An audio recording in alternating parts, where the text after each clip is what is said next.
ओम नमः सिद्धेभ्यः। बोलेंगे सभी लोग।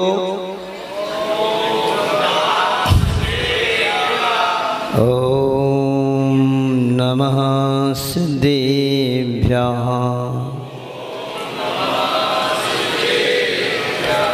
जय श्री ओम नमः सिद्धेभ्यः।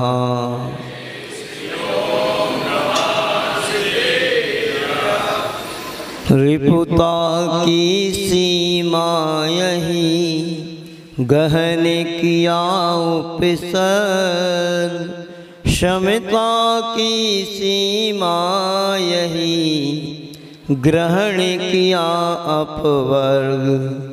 क्या क्यों किस विद कब कहें आत्म ध्यान की बात, पल में मिटती चिरे वसी मोहियमा की रात। बुरे चेतन चमत्कारी अस्यकारी चिंतामणि श्री पार्श्वनाथ भगवान की, भगवान के मोक्ष कल्याणक महामहोत्सव की गुरुनाम गुरु 108 गुरु श्री ज्ञान सागर जी महाराज की, संत श्रोमणी आचार्य गुरु विद्यासागर जी महाराज की, मुनि पुंगव सुधा सागर जी महाराज की, परम ऋषि वीर सागर जी महाराज की, परम ऋषि विशाल सागर जी महाराज की।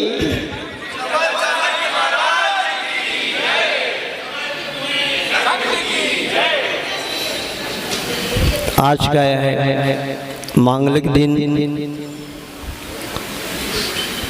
आज से 18 साल पहले हम लोगों की श्रावण शुक्ला छठ को दीक्षा हुई थी और यह मांगलिक मुकुट सप्तमी का दिन दूसरे ही दिन था।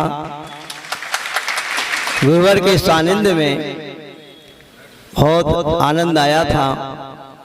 देखिए, आज का यह जो दिन है इसका नाम जो है मुकुट सप्तमी। जानते हो आप लोग इसको मुकुट सप्तमी क्यों कहते हैं? क्यों अध्यक्ष जी? हाँ, जब आप लोगों का विवाह होता है तो आपके सिर पे मुकुट लगता है, किंतु मुनि महाराज यानी ब्रह्मचारी का यदि दीक्षा होती है तो बिनौली निकल जाती है। किंतु मुनि महाराज के लिए मुकुट क्या है? मुनि महाराज के लिए मुकुट होता है मोक्ष की प्राप्ति हो जाना। और आज पार्श्वनाथ भगवान को वह सिद्ध शिला पे जाकर के वो विराजमान हो गए और ऐसा मुकुट उन्होंने प्राप्त कर लिया, ऐसा वह मुकुट उनके लिए लग गया कि अब अनंत काल तक वह मुकुट उनका लगा रहेगा, वो सिद्ध शिला पर विराजमान रहेंगे। आप सभी भी और हम सभी मुनि महाराज भी जो भी साधना किया करते हैं, आप सब भी यहाँ पर आए हो। अच्छा, क्यों आए हो बताइए? क्यों आए हो? आज मुकुट सप्तमी इसलिए आ गए हो? इसलिए आए हो क्या? अरे उस मुकुट को प्राप्त करने के लिए ही सबका लक्ष्य ही होना चाहिए कि जो भगवान ने आज के दिन वह मोक्ष रूपी मुकुट प्राप्त किया है, आप सबकी भी भावना वही होना चाहिए और उसके लिए सब कुछ करना चाहिए। ध्यान रखना, आज प्रभु ने वह दृश्य आप याद करो कि मोक्ष रूपी मुकुट कैसे मिलता है। ऐसे नहीं मिलता। कैसे मिला है वह दृश्य अपन याद करें। आज जब वह पार्श्व प्रभु मुनि बन करके ध्यान में बैठे होंगे, थोड़ा सा आंख बंद करके अगर उस दृश्य को अपन देखेंगे, वो मुनि बन के तपस्या करने बैठे हुए हैं और उनका वह जो घटना आपको सुना रहे हैं विस्तार से, वही घटना है। ये उपसंहार की बात रहती है ये कि वह पूर्व अवस्था का उन्हीं का भाई का जीव अब जो व्यंतर देव के ज्योतिषी देव के रूप में हैं, देव है, और देव जो रहते हैं उनके पास एक मनुष्य की अपेक्षा कई गुना शक्ति हुआ करती है, रिद्धियां भी हुआ करती हैं उनके पास। वो रिद्धि के माध्यम से अपना तरह तरह से रूप बना सकते हैं। और भयंकर, अभी यदि यहाँ पे कहीं से भी एक बंदर की चीख आ जाए ना तो उठ के भाग जाओगे। बंदर के अभी एक छिपकली भी ऊंची हो जाए तो महिलाएं सब खड़ी हो जाएंगी, भागने लगेंगी मंदिर में से। एक छोटी सी छिपकली आ जाए, और वह कमठ का जो जीव था, जो कि एक संवर देव के नाम से था, ज्योतिषी देव था, ऐसा वहां भयंकर विकराल रूप उसने बनाया होगा। भयंकर चीखा होगा, तरह तरह की आवाजें की होंगी। और पूजन में फिर आप पढ़ते हो कि ओले सोले पत्थर पानी सब कुछ बरसाया उसने, उसके बावजूद भी वह पाश प्रभु अपने आसन से जरा भी चलायमान नहीं हुए, हिले नहीं। ऐसी शक्ति कहां से आ गई जानते हो? ऐसी शक्ति उनके पास कहां से आ गई? क्यों भाई सहपुरा वालों, रौनक भैया, कहां से आई पार्श्व सागर मुनि महाराज के पास ऐसी शक्ति कि पहले तो एक छोटी सी शिला गिरी थी उसी कमट के द्वारा और प्राण निकल गए थे। अब अपन देखते हैं कि यदि वो क्षेत्र बिजोलिया क्षेत्र है तो उस बिजोलिया क्षेत्र में कहते हैं जहां से उन्होंने केवल ज्ञान प्राप्त किया है, कोई कहते हैं ऐसा क्षेत्र है, इतनी बड़ी बड़ी शिलाएं वहां पर पड़ी हुई हैं। आज भी कहते हैं शिलाएं वही शिलाएं हैं। वो शिलाएं एक नहीं अनेक शिलाएं उनके ऊपर गिराई कमट ने, देव ने, किंतु उनका बाल बांका नहीं हुआ, कुछ भी नहीं हुआ। आखिर क्या हुआ है? हाँ बहुत बढ़िया, देखो वज्र सब नाराज सहनन आवाज वहां से आ रही है। हाँ यही है, वह पुण्य प्रकृतियों को उन्होंने बांधा है। वह वज्र सब नाराज सहनन भी वह पुण्य प्रकृति होती है कि जिस वज्र सब नाराज सहनन का धारी कोई जीव होता है ना, तो शिला के ऊपर गिर जाए तो शिला चकनाचूर हो जाती है, उसका बाल बांका नहीं होता है। तो ये मोक्ष से प्राप्त नहीं होगा। अपन को भी वह पुण्य प्रकृतियों को बांधना पड़ेगा। आचार्य भगवान ने कहा था उस समय कि उस देव के जीव ने लोहे को पिघला करके उसका रस बना दिया, और लोहे का रस गर्मा गर्म वो भी इनके ऊपर डाला। देव सब कुछ कर सकता है, तो भी उनका कुछ भी नहीं हुआ। सोचो आप ऐसी शक्ति कैसे प्राप्त हुई? तो ऐसी शक्ति प्राप्त हुई उनके लिए, वह एक जन्म की बात नहीं, ध्यान रखना। हम जो आपको घटना सुना रहे हैं अभी सुबह प्रातःकालीन वेला में, 10 भाव पहले जो कमट और मरुभूति का जीव था, जो मरुभूति का जीव हाथी बना, और हाथी बन के जो महाराज जी का उपदेश सुना उसने, और उस उपदेश को सुन करके उसने जो अपनी धारणा बनाई, सच्चे देव गुरु शास्त्र के प्रति अपनी श्रद्धा मजबूत बनाई, इसको बोलते हैं सम्यक दर्शन। और एक बार ये श्रद्धा मजबूत बन गई तो कहते हैं नियम से वह व्यक्ति अब मुक्ति को प्राप्त करेगा ही। कितनी बड़ी उपलब्धि, कितना सरल सौदा है। किंतु अपन लोग जैनी होकर के भी, बानिया होकर के भी इतना सा काम अपना बनने वाला नहीं कर पा रहे हैं। तो काहे के अपन बानिया और दूसरों को बनाने में लगे हैं बस। अरे कितना सस्ता काम है, कितना अच्छा अपना काम बनने वाला है इतनी सी श्रद्धा बनाने में। तो अनेक मुकुट सप्तमी आप लोग मना चुके होंगे, हर साल आती है मुकुट सप्तमी।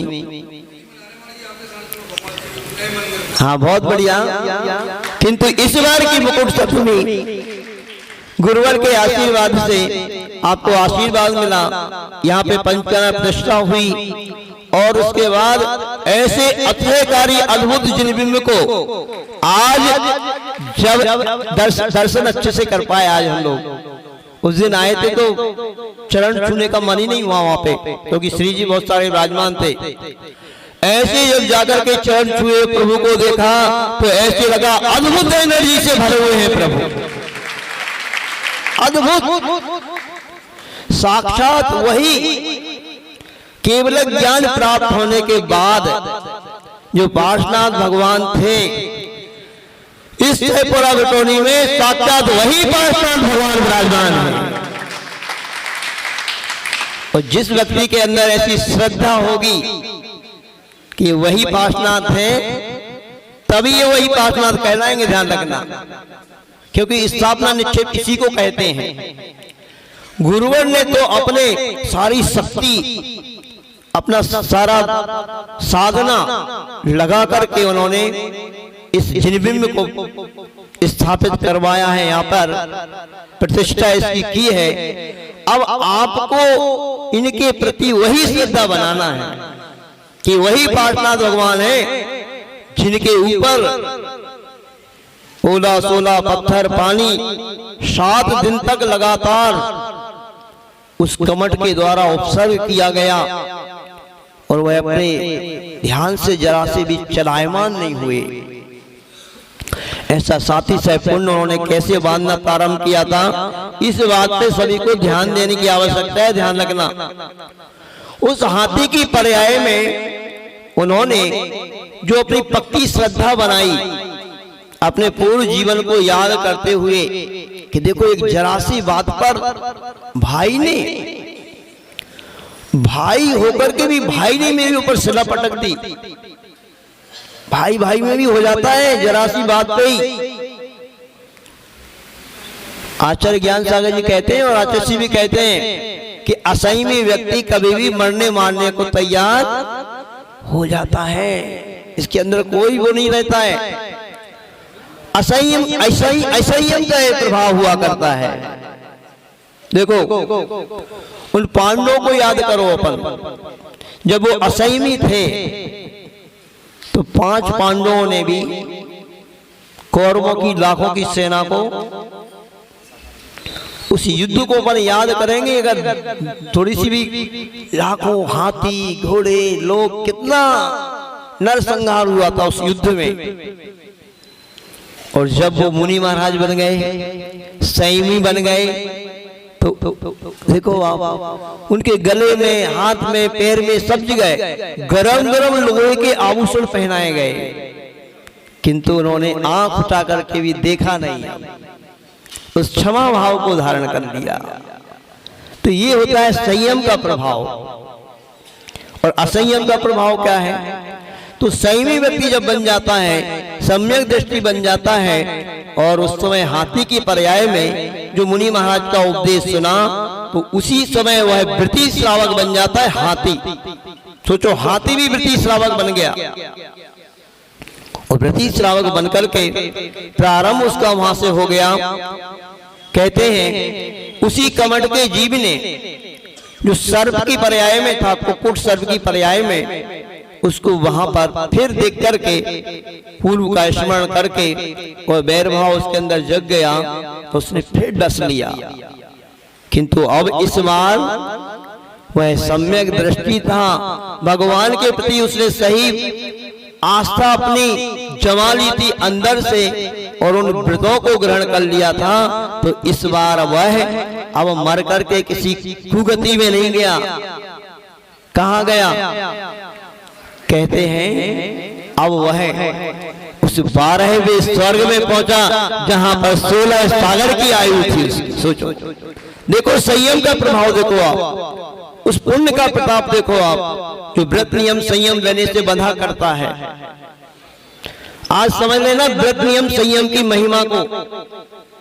और इस भगवान पार्श्वनाथ की मुकुट सप्तमी दिवस पर कोई ना कोई व्यक्ति, यानी कल एक त्योहार पर्व आपके बीच में आया, अब पुनः प्रभु का कल्याणक है आज है, तो कुछ ना कुछ नियम संयम व्रत में बंध जाना, क्योंकि फोकट में अपने यहाँ कुछ नहीं मिलता। फोकट में यहाँ जैन दर्शन के अनुसार कुछ नहीं मिलेगा आपको, कुछ करोगे तो मिलेगा। तो या तो व्रत नियम संयम लेकर के अपने जीवन का प्रारंभ करें, और या फिर क्या है आपके लिए, क्या है उपाय? प्रभु भक्ति, प्रभु भक्ति है, भक्ति में वो शक्ति है प्रभु को भी बना देगी। तो श्रावक के लिए भक्ति वो शक्ति है कि उसके माध्यम से भी आप यदि प्रभु की भक्ति से जुड़ेंगे तो आप प्रभु बन सकते हैं एक दिन। तो उस भक्ति को करके अपने जीवन को धन्य कर सकते हैं। उस हाथी के जीव ने तो उन व्रत नियम को धारण करके जो पुण्य बनाना प्रारंभ किया, 16 सागर की आयु प्राप्त करके कैसा अद्भुत जीवन प्राप्त हो गया। अब 16 वर्ष के बाद देवों का ऐसा यही सिद्धांत है कि 16 सागर की आयु मिली है तो 16 महीने के बाद, शायद 16 महीने के बाद, वह थोड़ा सा 16 माह के बाद, 16 वर्ष के बाद, 18 वर्ष के बाद, ठीक है। सुनो, मतलब कहने का तात्पर्य जो भी हो, पुराण में से देख करके अपन क्लियर कर लेंगे। 16 वर्ष, 16 महीना, 16 जो भी है, सागर की आयु क्या होती है, सागर की आयु क्या होती है, इसके बारे में कल्पना करना। अपन भोजन के लिए क्या करते हो आप लोग? एक बार भोजन 3 बार है कि 3 बार भजन एक बार, उसमें भी आते हैं संकट। अपन दिन रात भोजन करने में लगे रहते हैं, किंतु वहां पर ऐसी शक्ति प्राप्त हो गई उसके लिए अब कि इतने 16,000 वर्ष, मान लीजिए आप 16,000 वर्ष के बाद वो थोड़ा सा भोजन करेगा। 16 पक्ष के बाद थोड़ा सा श्वास लेंगे वो, बस इतनी लंबी सांस। 8 रिद्धियां उनको प्राप्त हो चुकी है उस देव को, अणिमा महिमा लघिमा जो होती है ना रिद्धियां, ऐसी अद्भुत शक्तियां, जिस शक्ति को प्राप्त करके अब वह देव कहीं भी अकृत्रिम चैत्यालय जो बने हुए हैं वहां की वंदना करने के लिए जा सकता है। वो जाते हैं। जो सम्यक दृष्टि जीव होता है ना, वो यही काम करता है। सम्यक दृष्टि जीव ही ऐसा जीव होता है जो स्वर्गों में पहुंच करके अकृत्रिम चैत्यालयों की वंदना के लिए जाएगा। और फिर कितने लोग श्रीफल लेके आए वहां? थोड़ा हाथ ऊपर करो। आज भगवान का मोक्ष कल्याणक दिवस है, कितने लोग श्रीफल लेकर के आए हो? मंदिर का नहीं चढ़ाना, और चढ़ाओ यदि मंदिर का तो फिर उससे उसकी निछावर राशि ब्याज लगा करके देना, तो कुछ फायदा मिलेगा। यदि मंदिर का ही चढ़ा दोगे तो कुछ नहीं मिलेगा। वह देव दिव्य दिव्य सामग्री को लेकर के बंधुओं ठाठ से उन अकृत्रिम चैत्यालयों में जाकर के भगवान की पूजन अर्चना करता है, और फिर साथी से पुण्य को बांधता है कि वहां से आकर के फिर जब इस मनुष्य जीवन में आएगा तो फिर राजा महाराजा बनेगा। हाथी के बाद वह जीव कभी फिर निम्न पर्याय में आया नहीं। जैसे उसने सम्यक दर्शन को धारण किया और व्रत रहना प्रारंभ किया तो यह विकास होता गया। फिर बस यहाँ से जाकर के स्वर्ग, और स्वर्ग से आकर के मनुष्य, मनुष्य में भी राजा महाराजा के अच्छे सांसारिक सुख, और उसके बाद धीरे धीरे सांसारिक सुख को प्राप्त करते करते अंत में आज का वह मांगलिक दिन है कि मोक्ष को उसने प्राप्त कर लिया जीव ने। ये भक्ति का प्रभाव, ये भगवान की स्तुति का प्रभाव आप अभिषेक पाठ में रोज पढ़ते हैं। एक श्लोक आता है कि तो महाराज जी इसलिए तो हम लोग संस्कृत का नहीं पढ़ते। हम लोग जब यहाँ पे आए हैं उससे पहले आप शायद हिंदी का ही पढ़ते थे, आप कि संस्कृत के पढ़ के प्रक्रिया करते थे। हाँ, अभिषेक में संस्कृत का करते थे, शुरू प्रारंभ में क्रिया संस्कृत का ही करके करते थे, बाद में पढ़ते हैं। बहुत अच्छा, बहुत बढ़िया। तो फिर उस संस्कृत के अभिषेक पाठ का तो ये जादू है। तो कोई जो गुरुदेव यहाँ नहीं भी आना चाहते थे, किंतु सैपुरा वालों ने ऐसा पुण्य साथी साथ बांध के रखा था कि गुरुदेव को आना पड़ा। मूल पाठ संस्कृत का ही है। हाँ, तो उस संस्कृत के अभिषेक पाठ की भी महिमा को भी आप समझने का पुरुषार्थ करना। यहाँ पे लिखा है कि जो व्यक्ति उन भगवान का ये वाला श्लोक शायद पढ़ते नहीं बहुत सारे लोग, समय की कमी रहती है, बहुत गजब का श्लोक है। शकल भुवन नाथम तम जिनेन्द्रम सुरेन्द्रई रविशव विधिमाप्तम स्नातकम स्नापयामः यदभि सवन वाराम बिंदुरेकोपि निर्णाम प्रभवति विधातुम मुक्ति सन मुक्ति लक्ष्मी। क्या कहा जा रहा है यहाँ पे? इसकी महिमा को समझने का पुरुषार्थ करना। बहुत सारे लोग, जैसे कल विशाल सागर जी महाराज ने कहा था ना, मन बना के आते हैं कि भाई 11,000 की बोली मिलेगी तो ले लेंगे, और अगर 5100 में मिल गई तो फायदा हो गया, वाह बहुत बढ़िया रहा, 5100 की बचत हो गई। ऐसी दुकान में सोचते हो कभी? क्यों व्यापारी लोग बताओ, आपने सोचा हो कि आज तो बिक्री 5,000 की हो जाए तो बहुत बढ़िया है, और यदि 10,000 की हो जाए और बढ़िया, वाह वाह नरेंद्र जी और बढ़िया, फायदा ज्यादा हो रहा है। उधर दुकान में फायदा ज्यादा हो तो और बढ़िया, यहाँ पे फायदा ज्यादा हो जाए तो उसका शोक कर रहे हैं, दुख बना रहे क्या? वाह। अरे यदि आपने 5100 में ले ली तो घाटा हो गया आपका, ध्यान रखना, घाटा है। घाटा का सौदा पसंद है आपको? ऐसे आचार्य महाराजों ने अपन लोगों के ऊपर कृपा की है।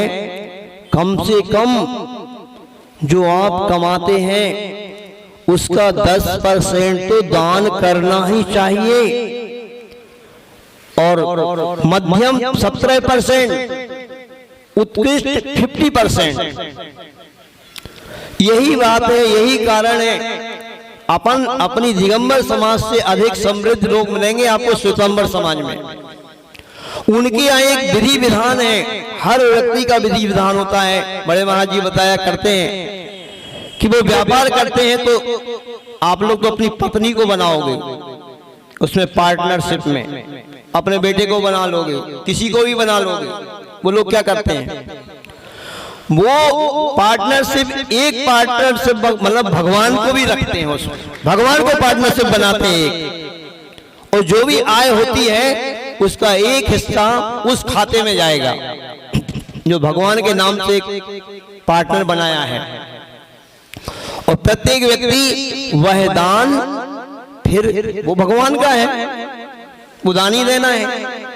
ऐसे करते हैं। आज आप देख लेना, पूरी भारत वर्ष में जाते हैं हम लोग कहीं भी, अगर एक छोटे से गांव में भी मंदिर बनना हो तो वो मंदिर पत्थर का ही बनता है।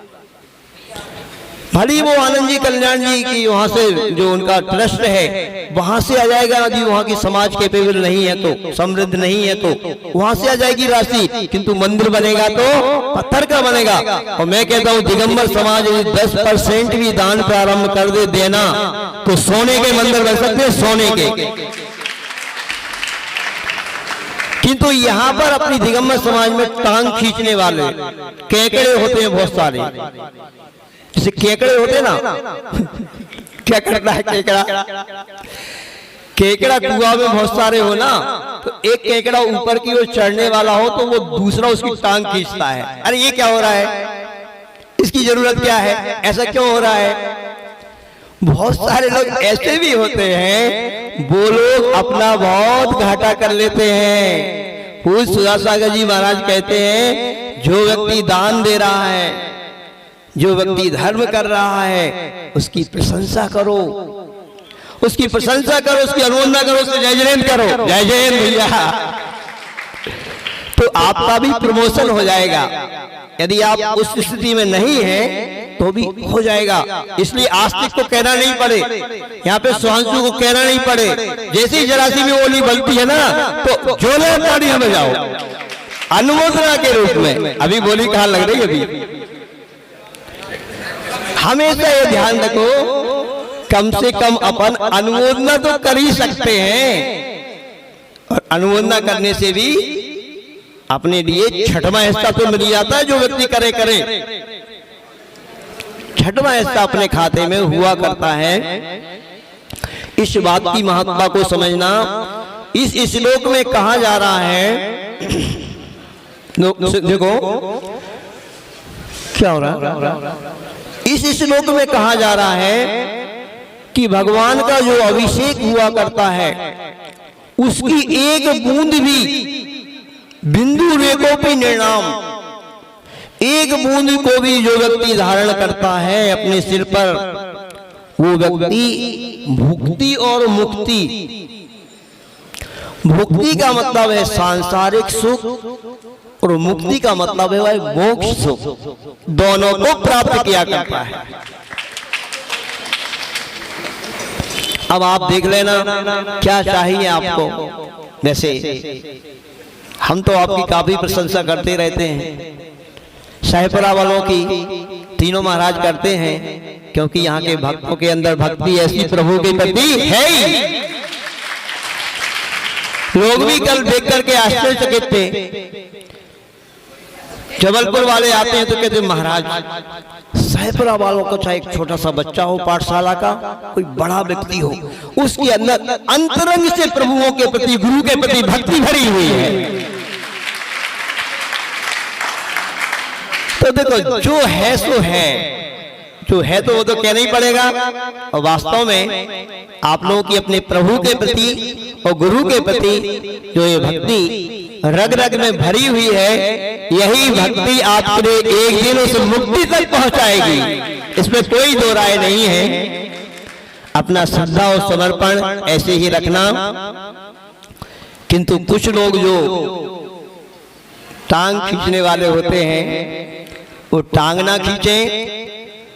उनसे मेरा कहना है, इस भक्ति की महिमा को समझें, इस प्रभु की शांति धारा का अतिशय समझें, अभिषेक का अतिशय समझें। एक छोटा सा उदाहरण इस चीज का, क्योंकि जब से हम लोग मुनिपुंग और सुधासागर जी महाराज से मिले हैं, उसके पहले हम लोग शांति धारा दूसरी कराते थे और अन्य कई दूसरे प्रकार की। और महाराज जी ने कहा, देखो है, यदि हमारी नकल कर रहे हो ना, तो फिर पूरी नकल करो, फिर अपनी अकल नहीं चलाओ। क्योंकि शांति धारा वास्तव में जो बृहद शांति धारा है, जिसमें वह बीजाक्षर मंत्र हुआ करते हैं, वह बीजाक्षर मंत्रों का उच्चारण करने से ही शांति धारा में अतिशय होता है। लोग लघु शांति धारा करके काम चला लेते हैं, उसमें से बीजाक्षर मंत्र निकाल दिए, हटा दिए, उसको लघु बना दिया, तो फिर लघु ही आपको पुण्य बंधेगा। उससे जो मोटा पुण्य बंधना है वो नहीं बंधेगा। तो बृहद शांति धारा जो बीजाक्षर मंत्रों से सहित है, एक बीजाक्षर का यदि मुनि महाराज ध्यान लगाने बैठ जाएं, चतुर्थ काल हो, तो कहते हैं रिद्धियां उत्पन्न हो जाती हैं, वह मोक्ष भी प्राप्त हो सकता है। ऐसा बीजाक्षर मंत्र होता है। बीजाक्षर मंत्र कहते हैं एटम बम की तरह, परमाणु बम की तरह होता है। एक बार यहाँ से ओंकार की ध्वनि की जाए किसी मांगलिक कार्य के लिए, कोई भी अच्छे कार्य के लिए, तो उसकी तरंगे वहां तक पहुंच जाएंगी। उस बीजाक्षर मंत्र में इतनी शक्ति है। एक बार की ओंकार ध्वनि पूरे ब्रह्मांड में फैल जाती है। ऐसे पावरफुल होते हैं बीजाक्षर। और ऐसे बीजाक्षर मंत्रों का उच्चारण आप ध्यान नहीं कर सकते। बताया था ना आपको। कौन व्यक्ति अच्छा यहाँ पर अच्छा ध्यान लगा के बैठ जाओ और फिर ध्यान लगा के बैठो, आपके पास में एक आध बिच्छू छोड़ दिया जाए, छिपकली छोड़ दी जाए, है ना, और कह छोड़ भी ना दी जाए, कह दिया जाए भैया यहाँ पे इस जगह पे बहुत सारे बिच्छू हैं, फिर किसका ध्यान लगेगा? लगेगा किसी का ध्यान लगेगा ही नहीं। आपका ध्यान वैसे ही कहाँ रहता है आप जानते हो। तो ध्यान आप कर नहीं सकते हो, तपस्या आप कर नहीं सकते हो, तो फिर क्या कर सकते हो? प्रभु की भक्ति कर सकते हो। और उस भक्ति में बहुत शक्ति है। क्या शक्ति है? देखो, एक प्रत्यक्ष तो महाराज जी से मिलने के बाद, उनके बहुत सारे अनुभव लेने के बाद और साक्षात दृश्य वह सांगानेर का जब देखा, उन यक्ष रक्षित भगवानों की शांति धारा वहां पर हुई और ऐसा अतिशय घटित हो रहा था, समझ में नहीं आ रहा था कि देवता आ रहे हैं कि मनुष्य आ रहे हैं। ऐसे लग रहा था जैसे उस सांगानेर में जैसे बिल्कुल गंगा की धारा या समुद्र की लहरें आ रही हैं। ऐसा दृश्य था वो। ऐसी जनता भर गर्मी में, और वहां पर जो शांति धारा हुई, और भी जहां जहां शांति धाराएं, फिर हम लोग आगे बढ़ते गए, कराई।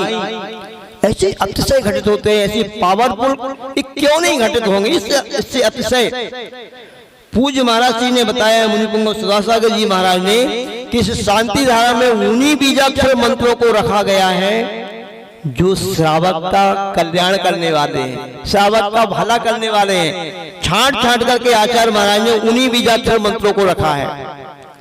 और वह बीजाक्षर मंत्र साक्षात उत्कृष्ट साधक ने जिन प्रभु को सुर मंत्र दिया हो, वह अपनी ऊर्जा एनर्जी से उनको प्रतिष्ठित किया हो, ऐसे आचार्य गुरुवर, इस युग के सर्वश्रेष्ठ आचार्य महाराज, सबसे बड़े साधक महाराज, जिनने इस बिंब में, तो इस बिंब में अब 4 चांद लग गए।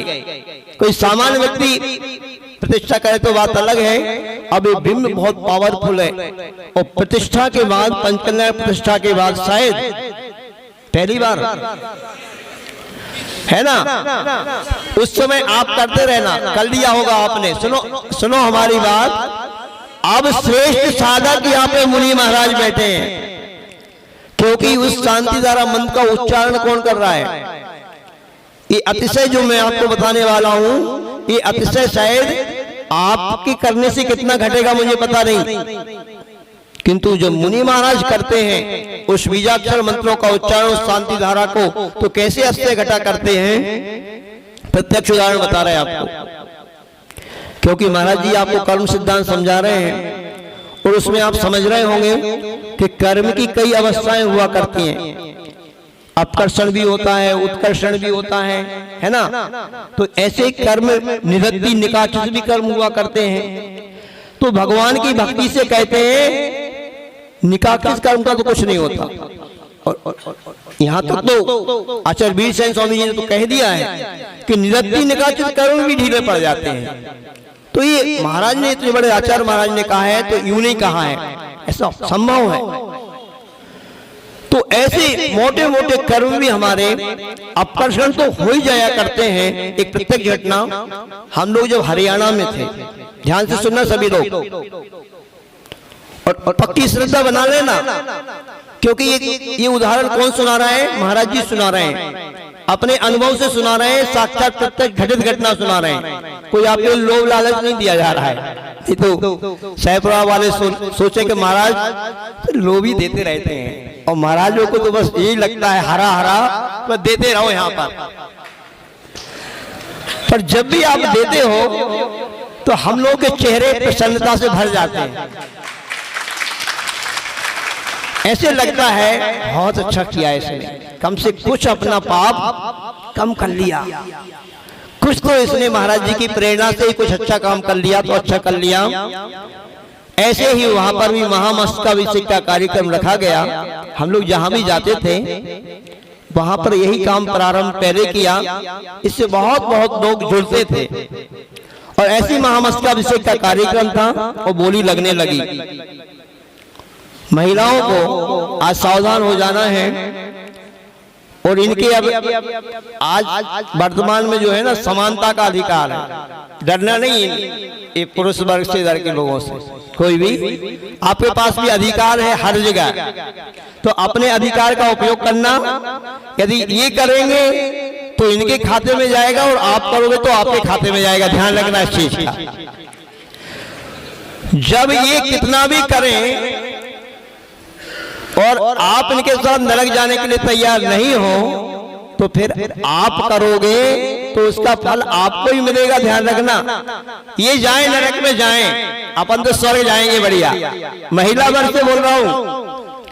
तो वहां पर जब बोली प्रारंभ हुई तो उस बोली को बढ़ाना एक महिला ने प्रारंभ किया। बहुत अच्छे भाव थे उनके और एक बार ठान लिया तो उन्होंने फिर छोड़ा नहीं उसको। महिला वर्ग जो ठान लेती है तो करके रहते हैं और उन्होंने बोली ले ली। मुझे ध्यान है जहां तक अच्छी 4-5 लाख रुपए की 5-7 लाख रुपए की बोली गई थी, उन्होंने ली। क्योंकि ध्यान रखना, सुनो एक बार तो ध्यान देना इस बात पे, बड़े मोटे मोटे कर्म बांध के रखे हैं अपन ने और कहते ऊंट के मुंह में जीरा, यदि चला जाए तो उससे वो ऊंट का कुछ नहीं होता फिर। ऐसे अपन ने अनंत काल से बहुत बड़े बड़े कर्म बांध के रखे हैं और कोई करोड़पति व्यक्ति अगर 11,000 की 1 लाख की बोली भी ले लेना तो ऊंट के मुंह में जीरा है उसमें क्या है? 10% में क्या 1% आधा % नहीं हुआ, आधे % के भी कितना % नहीं हुआ। तो अपनी कैपेसिटी के अनुसार दान दिया जाता है। उन्होंने ले ली। सामान्य व्यक्ति थे, कोई बहुत बड़े व्यक्ति नहीं थे, बहुत बड़े व्यापारी नहीं थे, सामान्य सर्विस करने वाले व्यक्ति थे, वो परिवार था। और ले ली उन्होंने, भाव बना लिया और जैसे ही घर जा रहे थे, लोग अपने घर जा रहे थे, वो एक चौराहा था, उस चौराहे पे पहुंचे और एक गाड़ी आई दंदनाते हुए उस महिला के बिल्कुल साइड से निकल गई, उसके पैर को कुचलते हुए। क्या हो गया? बहुत बड़ा पुण्य करके आए थे, ये तो अनर्थ हो गया, ऐसा तो होना ही नहीं चाहिए। तो भैया साहेबपुरा वालों, गलत बात है। देखो अध्यक्ष जी समझदार, वाह स्वाध्याय सीन है आप लोग। तो ऐसा नहीं, बहुत बड़ा कर्म स्थिति को लिए हुए था, ये समझ लेना। इतना मोटा कर्म था, गाड़ी निकली है तो महिला गिर भी सकती थी और गाड़ी उसके ऊपर से भी जा सकती थी, किंतु मात्र जरा सा फ्रैक्चर हुआ और फ्रैक्चर तो थोड़े देर में ठीक हो गया, प्राण तो नहीं गए। ये अपकर्षण, इसी को बोलते हैं कर्म का अपकर्षण होना, उत्कर्षण में बढ़ जाता है कर्म। तो ऐसी ही महिमा हुआ करती इस भक्ति की। ऐसे अनेक अनेक उदाहरण हैं। आपको धीरे धीरे सौभाग्य मिली गया है चातुर्मास का, तो सुनाने का अवसर जब आएगा तो सुनाएंगे, किंतु आप सुन करके इस कान से सुनो, इस कान से निकालना नहीं। और इसकी महत्ता को समझना। हम लोगों को कोई लोभ लालच है क्या? हम लोग यदि जाए ना साहेबपुरा से तो देख लेना, फिर कोई बिस्किट बनवा के हमने कमंडल में तो नहीं रख लिए जो कमीशन आपसे सेट हो हमारा। तो ऐसा नहीं, हमारे लिए कोई लोभ लालच नहीं है, सिर्फ आपके लिए प्रेरणा है। अपनी शक्ति के क्षमता के अनुसार आपको इस दान से हमेशा जुड़ना चाहिए। आप लोग जुड़ते हैं, जुड़ रहे हैं, ऐसे ही अपने भाव बनाए रहना। और विशेष आज का जो अवसर है कि प्रभु ने आज मोक्ष प्राप्त किया था। अपन मोक्ष प्राप्त आज नहीं कर सकते तो कम से कम एक कदम मोक्ष की ओर बढ़ा तो सकते हैं, और अपना कदम बढ़ाना यही कहलाएगा। ध्यान रखना कि आप प्रभु की भक्ति से अपन जुड़ करके अपनी क्षमता के अनुसार अपने जीवन को सार्थक करें और धन्य करें। पूरे चैतन्य चमत्कारी चिंतामणि से पार्श्वनाथ भगवान की मुकुट सप्तमी महामहोत्सव की